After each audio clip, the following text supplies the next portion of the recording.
Rain fell hard over Apapa's loading yard. Water pooled in the ruts and diesel mixed with the wet air.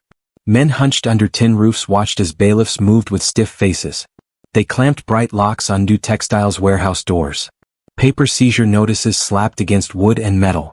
Apprentices stood stunned, hands frozen mid-gesture. Suppliers whispered and buyers murmured, eyes shifting like birds. All looks kept finding Ebra. She stood by the gate with a thin raincoat pulled tight. People called her the outsider. She had married User and stepped into the family business. Madame Ifioma, red scarf bright against the sky, pointed at Ebra and spoke loud enough for the yard to hear. She ruined this company, Madame Ifioma said. The words hit like cold stones. In the puddled lane a major buyer turned his truck and left. He had promised big orders and then he drove away. User ran into the rain and pleaded for more time. Creditors held up paper and their faces were hard. Their shouts drowned him. The company's hopes slid away into the mud. A bank courier pushed through the crowd and handed User a sealed envelope. He broke the seal with shaking hands. The letter said the line of credit was frozen. The bank had opened an investigation into irregular transfers. The yard fell into a heavy silence. A few months earlier the air in Argu village smelled of firewood and fried dough. User had come home for Christmas and the village church feasted and sang. That was where he met Ebra.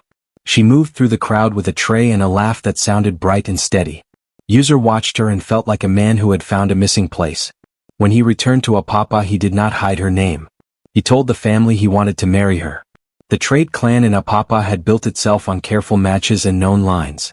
They expected a bride who would hold the family image like a shield. Many frowned when User chose differently. At a family gathering User stood and said he would not renounce Ebra. He chose love and the room shifted. Madame Ifioma tightened her lips and felt pride break. She set Nkechi, the woman she had chosen, into the house to show a quiet warning. The clan would not be silent. Later, Madame Ifioma told User he would face consequences at the next board meeting. The man who had led the company could lose his title. User looked stunned but steady. The bargain he made with his heart was changing his standing in the Apapa circle. The board meeting came fast. Faces in the room were sharp with anger. Papers slid across the table. Shares and votes were counted like coins. User stood and listened. The decision was sudden and brutal. He lost his CEO title. The family put Onyema in his place. The rumor spread through Apapa like a dry wind. Madame Ifioma watched with a face iron-pressed. She wanted the trade name safe. User and Ebra were forced out of the family mansion. They moved to a small apartment near the port edge. The mansion's gates closed behind them. People whispered. Men at the docks shook their heads. User and Ebra sat on a small cot in the new place. They made a pact in the dark. Ebra would finish her school in peace before starting a family. User would stay loyal to the craft and hold his head high. But the compound did not stop. Madame Ifioma spread a cruel rumor. She told suppliers and apprentices that Ebra was barren and only using school as cover. The whispers started like mice and ran through the market. Buyers began to murmur. The knot in User's chest tightened each day. User worked nights to fund Ebra's papers. He walked long hours, met small men at the docks and counted coins in the dark. He wanted Ebra to go to China on a real scholarship. He whispered promises into her hair and said, "Go and learn. We will grow, I swear." Ebra left on a cool morning. She wore a simple bag and a brave face. User gave her his late father's watch. "Keep time for us," he said. The watch was old and warm. It felt like a key to the life they wanted. In Apapa, Onyema smiled like a man who had climbed the ladder. He made bold deals and public speeches. He showed the trade circle his quick moves. The family breathed easier, or so they thought. On the port radio, a broker called out a sudden suspension of a supplier contract Tindu. The words felt like thunder. The trade winds shifted in a way that did not favor the small family business. The river of clients began to thin. Onyema moved fast and loud. He cut big discounts to new buyers to show movement. He signed one-off contracts with strange Lagos brokers. Old suppliers felt unpaid and forgot the company's gentler past. For a moment the numbers looked like fireworks. People clapped for Onyema's boldness. But the deals were shallow. The old trust that tied suppliers Tindu loosened. Long-standing suppliers who had fed the mills and menders whispered about broken promises. The market liked the sound of Onyema's quick fixes, but the long view darkened. A respected yarn supplier sent a formal cancellation letter. In the letter sat the word trust. It stung Ndu like a salt-sprinkled cut. Panic rusted the clean edges of the trade business. That thin praise of Onyema would not pay the bills. Rumors of missing funds began to move like a slow leak under the warehouse door. Nobody knew the full shape of the hole yet. The first drops, though, landed on the ledger and soaked the paper with worry. User stood at the edge of the yard. He was demoted, but he had not gone away. The nerve of his old work still lived in him. He argued for checks and records. People brushed him off. They said he was bitter and old-fashioned. So he took work into his hands quietly. He started a small trading line. It was tiny, selling short lots of cloth to small shops. It was not flashy, but it kept bread on a few tables. Apprentices who would have gone hungry had a small wage. For a month, the quiet line kept hope breathing. But trouble moved like a patient thief. The head accountant quit suddenly. The office had no warning. Papers were left open and messy. Unreconciled statements showed holes where money had been. No one wanted to say the words missing transfers. They feared the echo the word would make. User kept his head down, but his worry grew like a slow vine around his heart. He could feel the shape of a storm forming and he could not yet name every wind. Ebra learned a new rhythm in Shanghai. The city was bright and busy, and the air smelled of oil and steamed buns. She worked under Li Wei, a kind engineer who spoke in careful sentences. She studied letters of credit, port logistics, and trust-led trade. Everything was measured and named. Li Wei introduced her to Ms. Chin, a logistics manager who believed trust mattered more than paper. Ms. Chin promised to vouch for Ebra's honesty and her skills. They spoke of routes and invoices like poems about a better future. Ebra felt her hands grow steady. She practiced LCs, letters that promised money when things were true. She liked the way everything had a step and a proof. She dreamed of returning home and fixing the loose threads at Ndu. Then a short email arrived from Ms. Chin. The subject line was sharp. Ndu Textiles flagged for irregularities. Ebra read it twice. The words felt like a crack in glass. She stared at the screen and felt the distance between continents collapse into a single cold room. Ebra called Apapa immediately. Her voice shook when she spoke. She sent detailed recommendations. She told them how to rebuild trust with suppliers. She outlined steps: clear ledgers, honest LCs, small trial shipments, and real paperwork. But in Apapa the word foreign carried weight.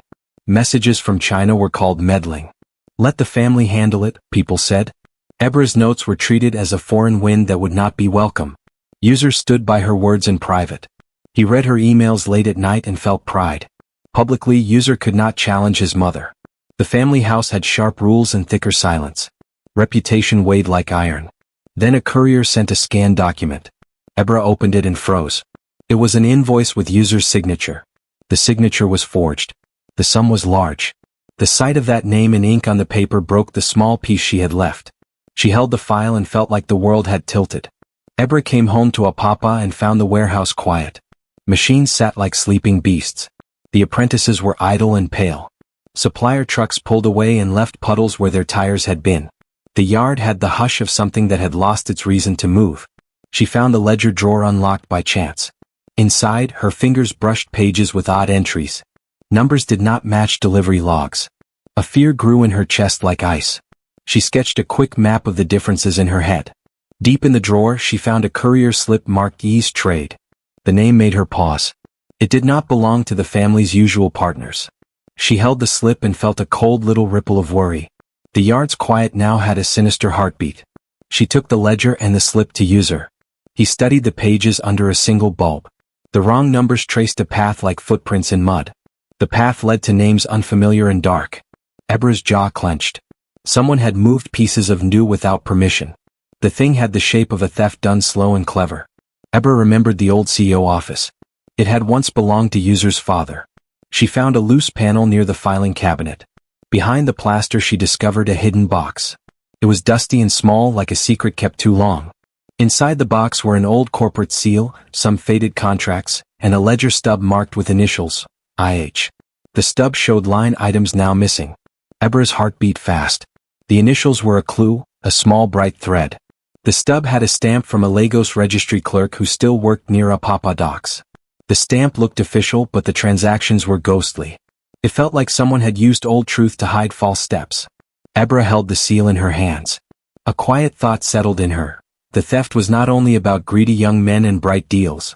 It smelt of old arrangements and careful signatures. The problem had deep roots. She knew she had to follow the thread. It might lead to people with grasping hands and hidden pockets. The warehouse's silence felt heavier now. Ebra went to Onyema and asked directly about the ledger. He smiled like a man who did not owe answers. He told apprentices to ignore her questions. The workplace stiffened. People feared the boss.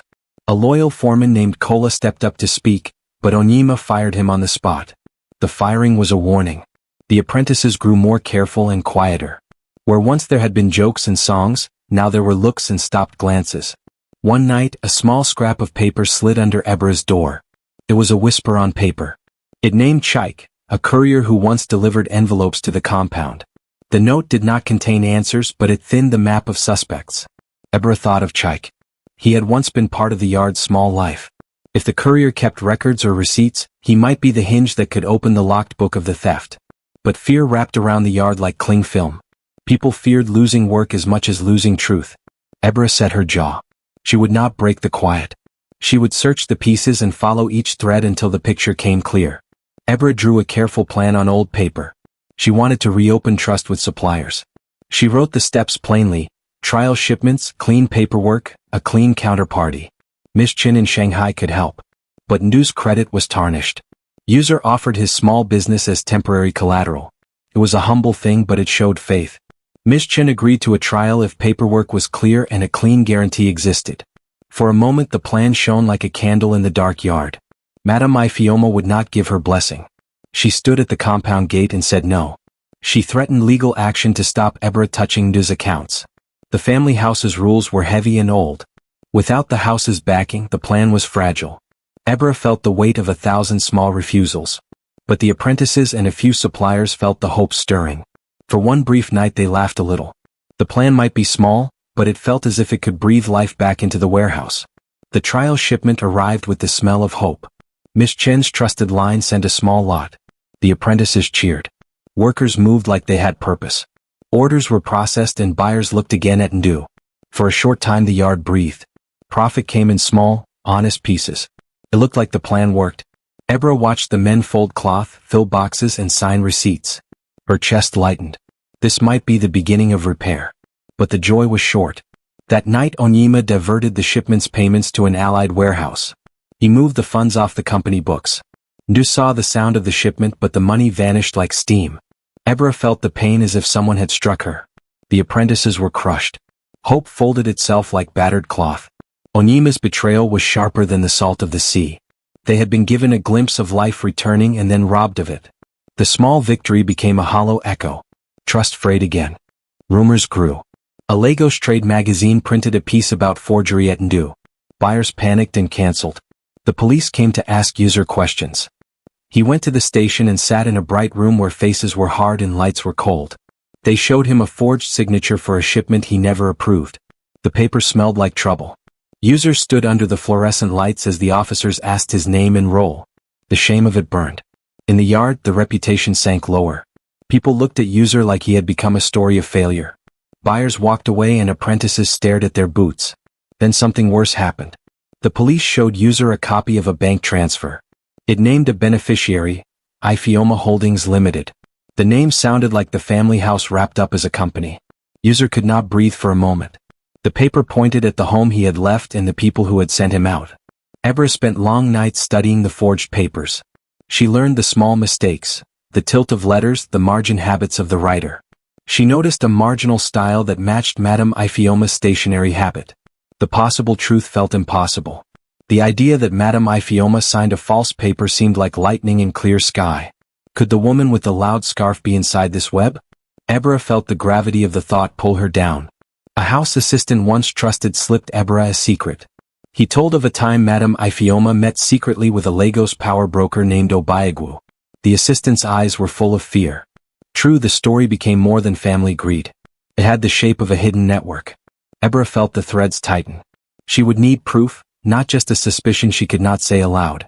The yard had turned inward. People kept their lips closed. But truth moved in small steps and Ebra would not rest. Namdi the accountant returned in a small, tired way. He had left under pressure months ago. He slid into Ebra's room with a torn piece of ledger and a shaking hand. The torn paper showed transfers to a phantom account. On the scrap was the name, Ifeoma Stabilization Fund. The words felt like a secret. Namdi said he had seen the transfers and had been told to look away. He had grown too afraid to stay. He told Ebra about duplicate receipts and small envelopes moving through market stalls. He whispered that Chaik the courier kept copies at his old stall when he delivered envelopes. The memory made Namdi flinch. Ebra felt the path become clearer. The phantom fund had been a way to move money. The hand that drew the transfers had once been inside the house. If she could find the courier receipts, she might follow the cash. Namdi's eyes shone with guilt. He wanted to help. For the first time, someone who had walked away returned with the map of the theft. Ebra called a board meeting. She demanded space to speak. The warehouse conference filled with buyers, suppliers, apprentices, port brokers, and press. They all wanted to know who had brought the company low. She showed Namdi's fragment and asked plain questions. The room sang with accusations. Madame Ifioma stood like a stone. When Ebra said the name, Ifioma Stabilization Fund, Madame Ifioma's face flickered. For a beat the mask fell. People shouted and the meeting turned into a storm. Onyema denied everything and accused Ebra of stirring trouble. The press took notes with hungry pens. The apprentices watched with wide eyes and tight mouths. That evening someone burned company papers in the backyard incinerator. An apprentice told Ebra he had seen Onyema carrying boxes toward the fire. The sight of flames licking paper felt like a desperate erasure. Ebra feared records would vanish like smoke. She knew then that the case had crossed a line. The fight for truth had become dangerous. Ebra found a lawyer named Amina. She was sharp and would not be swayed. They searched for traces outside the scrubbed corporate records. Amina said sometimes receipts remained in markets where people moved cash in envelopes. They went to Chaik's old stall in the Apapa market. The stall owner gave them a small brown envelope Chaik had once left behind. Inside was a stamped warehouse receipt for Obiagwu and Company. The stamp had a date that matched a withdrawn batch the same week a big supplier walked away. Ebra felt her breath quicken. A paper with Obiagwu's name was proof that someone had used outside brokers to shift goods and money. Amina smiled thinly. The trail was forming. But Obiagwu was a hard man. He had brokered deals for powerful families. When Ebra and Amina walked to find him, the air smelled thicker, like a place where people made bargains in shadows. The path to truth was getting closer to men who did not like being found. Obiagwu sat in a dim office full of old ledgers and thick dust. He had once moved goods for many families. He listened and let his fingers drum on the table. He admitted he had created shell accounts years ago to help Madame Ifioma through a past scandal. He said the shell had once been a lone way to save face. It had a name, Ifioma Stabilization Fund. He said the fund had been started to steady a family shaken by hidden debts. But when Ebra asked where the money went, he shrugged and shifted blame to Onyema. Obiagwu warned Ebra that taking the trail farther would anger people in the East Circle. He said Onyema had made enemies and allies, that exposing the truth would draw dangerous attention. Yet his eyes did not fully deny the path he had set. Ebra left knowing the trail would bring dangerous men into her life. Obiagwu's walls were thin and his words were glass. The case now pointed at both family and shadow brokers. Amina got legal permission to watch a Lagos warehouse and a nightclub where Ease operatives met brokers and buyers. They set up quiet surveillance. The footage showed men in suits who talked loudly and counted cash in cloth napkins. One night the footage captured Onyema meeting with an Ease representative. They exchanged packets like gifts and folded hands to hide what moved between them. Witnesses later said they saw cash moving into shell accounts. Then the clip shocked everyone. A car pulled up and Madame Ifioma stepped out. She walked up and received an envelope from a man's hand. The footage showed her face plainly. The sight made every throat dry. The clip turned suspicion into explosive evidence. The house that had pushed Ebra out now stood at the center of the proof. The walls of family silence trembled. But the footage made Ebra afraid. If Madame Ifioma's hands had taken envelopes, then the fight was no longer only about Onyema. It was about a mother and leader. The stakes had risen far higher. Ebra watched the warehouse CCTV again. The camera showed Onyema and an Ease broker exchanging packets. Madame Ifioma stepped forward and received an envelope. Everything fell into place. The timing matched missing payments and shipment diversions. The footage was the smoking gun. Amina said the evidence would stand in court. She warned Ebra to be careful. The men who had been exposed would not like it. Then Onyema vanished. He bought a plane ticket the next morning and left Lagos. The escape was sudden. People said he had run. The absence left a smell in the air, like the quiet after a storm. Ebra felt a small victory and a deep worry. The ghosts of men who run away often come back with more danger. She tightened her hold on the evidence and waited. Ebra called a shareholder meeting. The public would watch. She wanted the truth in the open. People gathered with phones and pens. For a while, public opinion began to turn toward her. Her evidence toured their hands. People cheered. The apprentices stood taller. Buyers asked questions aloud. For a brief moment it seemed justice would land like a true stone. But there was an old pattern in the room. The board chair, under shadowed threats, refused to validate the footage legally. He found reasons and bought time. A court injunction froze the meeting. The hope sank into a slow well. Ebra's shoulders ached. The world had opened a window and then slammed the shutter. She knew she could not rest on the board's mercy. The fight would move outside the halls into public light where things could no longer be hidden. Ebra leaked clips and bank transfer evidence to a respected Lagos investigative journalist. The piece hit the feeds like rain on hot metal. People shared it and talked. The story spread across social and industry channels and shook Apapa. A whistleblower from Onyima's circle gave bank records to the journalist. The records showed a trail, payments to Ifeoma Stabilization Fund and then onward to Ease accounts. The public read the numbers and felt shock. Outrage rose like a strong tide. Madame Ifeoma retreated into private rooms. She gave only quiet, half-sentences. Cameras sought her and heard barely a whisper, "If only I had handled it differently." But she did not answer reporters. Her silence roared. Apapa's market buzzed with new voices. People who once bowed now asked hard questions. The yard held its breath. The truth had become a public thing. At last Madame Ifeoma spoke in private to Ebra. Her voice trembled like an old bell. She confessed. Years ago she had accepted Obiagwa's loan to hide an old scandal. She had started Ifeoma Stabilization Fund as a stopgap. Her hands shook when she gave Ebra a sealed stub. It was a last key to the ledger. The stub documented the original loan and later unauthorized transfers. She said she never meant for the fund to grow into a secret river of money. Tears filled Ifeoma's eyes. She said she had lost control when Onyima diverted funds. She asked for forgiveness and help. Ebra listened and felt a strange mix of pity and anger. As they raced to secure the desk's ledger evidence, Onyima returned in desperation. He set the company's archives on fire. Smoke rose and pages curled into blackened paper. The fight reached a fever pitch. Records burned, but not all was lost. Smoke filled the yard. Ebra, user, apprentices, and loyal suppliers fought the blaze. They dragged soaking papers from near the flames.